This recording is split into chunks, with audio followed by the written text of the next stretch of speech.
Bonjour à tous, c'est le docteur Walid Mekdem et aujourd'hui on va parler d'œsophagite. Mais avant d'aller plus loin, petite devinette médicale, c'est un petit peu le rituel en début de vidéo. Quel est le terme médical pour parler de la sensation de brûlure, de feu qui va de l'estomac jusqu'en haut de la gorge, passant du coup par l'œsophage? C'est un terme précis, en médecine. Est-ce que vous l'avez? Si vous l'avez, n'hésitez pas à le mettre en commentaire.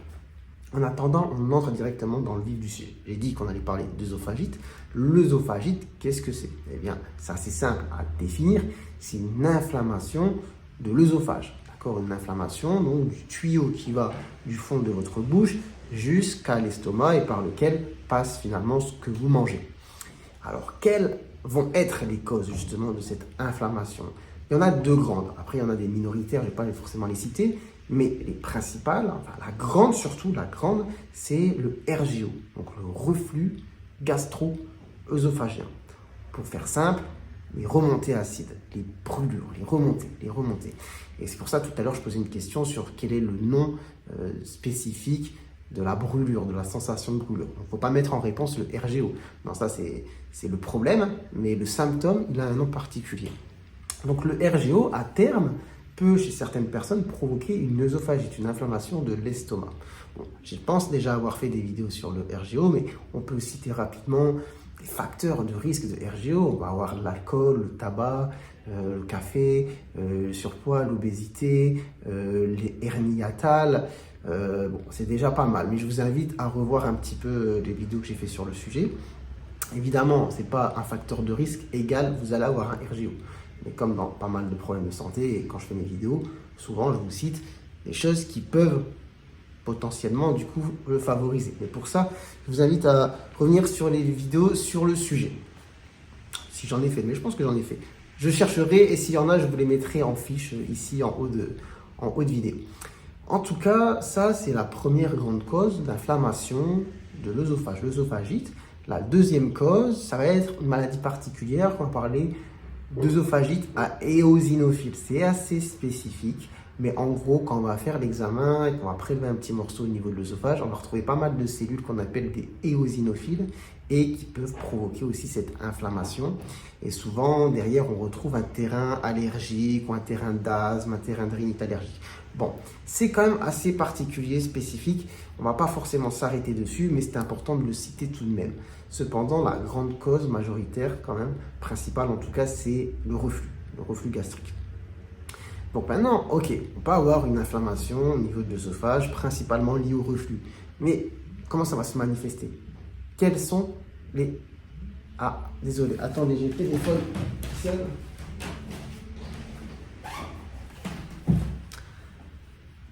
Les centres d'appel, bon bah désolé, je pense qu'ils nous embêtent tous pas mal.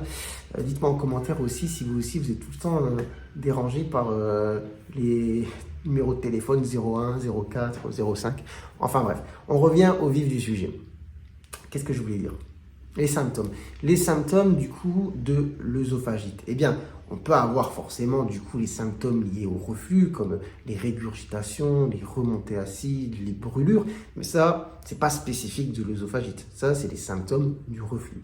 L'œsophagite, on va surtout avoir un problème de dysphagie, c'est-à-dire de problème pour faire passer ce que vous mangez. Quand ça va passer, on dirait que ça bloque. Ça bloque et ça peut faire mal. On peut aussi avoir du coup des douleurs thoraciques, des douleurs qui sont au niveau de la poitrine sur en fait le trajet de l'œsophage. Donc c'est principalement ça, les symptômes de l'œsophagite. C'est surtout dysphagie, donc difficulté pour faire passer le bol alimentaire, et les douleurs thoraciques. Et si à ça s'associe un terrain justement de RGO, eh bien on peut suspecter l'œsophagite et là il va falloir faire un examen particulier qu'on appelle l'endoscopie, la fibroscopie. Bon, désolé, là c'est pas le téléphone qui sonne, c'est la sirène. Un petit peu dérangé cet après-midi. Bon, c'est pas grave, c'est normal que les ambulances, policiers ou pompiers mettent les sirènes. Enfin bref, on revient sur le vif du sujet. Donc là, si on suspecte une œsophagite, il va falloir faire la fibro. Et donc la fibro, ça va te permettre de nous voir un petit peu au niveau de l'œsophage ce qui se passe. D'accord? Est-ce qu'il y a une inflammation? Et est-ce qu'on a aussi des complications de l'œsophagite? Parce que quelles peuvent être les complications de l'œsophagite? On peut avoir une sténose qu'on dit peptique, c'est-à-dire qu'en fait, avec l'inflammation, on va avoir un rétrécissement vraiment du tuyau. Donc ça peut être une complication. On peut avoir des érosions, des saignements, d'accord? Et ça peut se manifester aussi dans les symptômes. Si vous avez des saignements, bon là, c'est vraiment un signe d'alerte qu'il faut faire des examens très rapidement. Parfois, on peut ne pas les voir et vous pouvez avoir de l'anémie parce que vous avez des saignements occultes. En fait, ça saigne, vous en rendez pas compte, ça va dans votre système digestif et vous l'éliminez après aux toilettes. Et ça peut provoquer de l'anémie.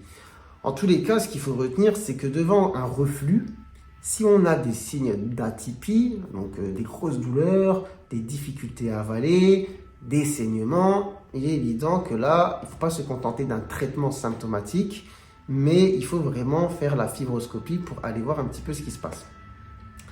Donc voilà un petit peu pour l'œsophagite. Après, finalement, une fois qu'on fait un petit peu l'état des lieux et qu'on constate qu'il y en a une œsophagite, eh bien alors, il faudra mettre un traitement. Encore la sirène. Bon, désolé, franchement, c'est des choses que je ne peux pas contrôler. Donc, voilà, désolé.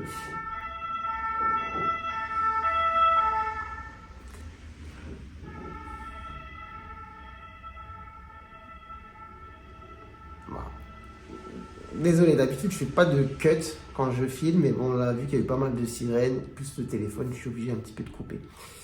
En tout cas, une fois qu'on a fait le diagnostic d'œsophagite, eh bien, il faut la traiter. Donc, le traitement, ça va être ce qu'on appelle des IPP, inhibiteurs de la pompe à protons, donc un mot un petit peu compliqué, pour parler des traitements antiacides. Donc, c'est des noms que vous connaissez sûrement, oméprazole, ésoméprazole, pantoprazole, benzoprazole, etc.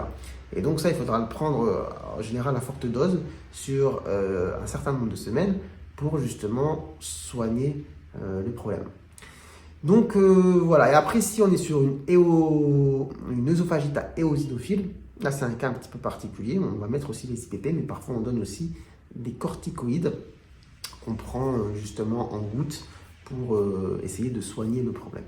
Voilà un petit peu cette vidéo. Donc désolé pour les coupures, il y en avait quelques-unes, j'essaierai de couper un petit peu sur mon ordi.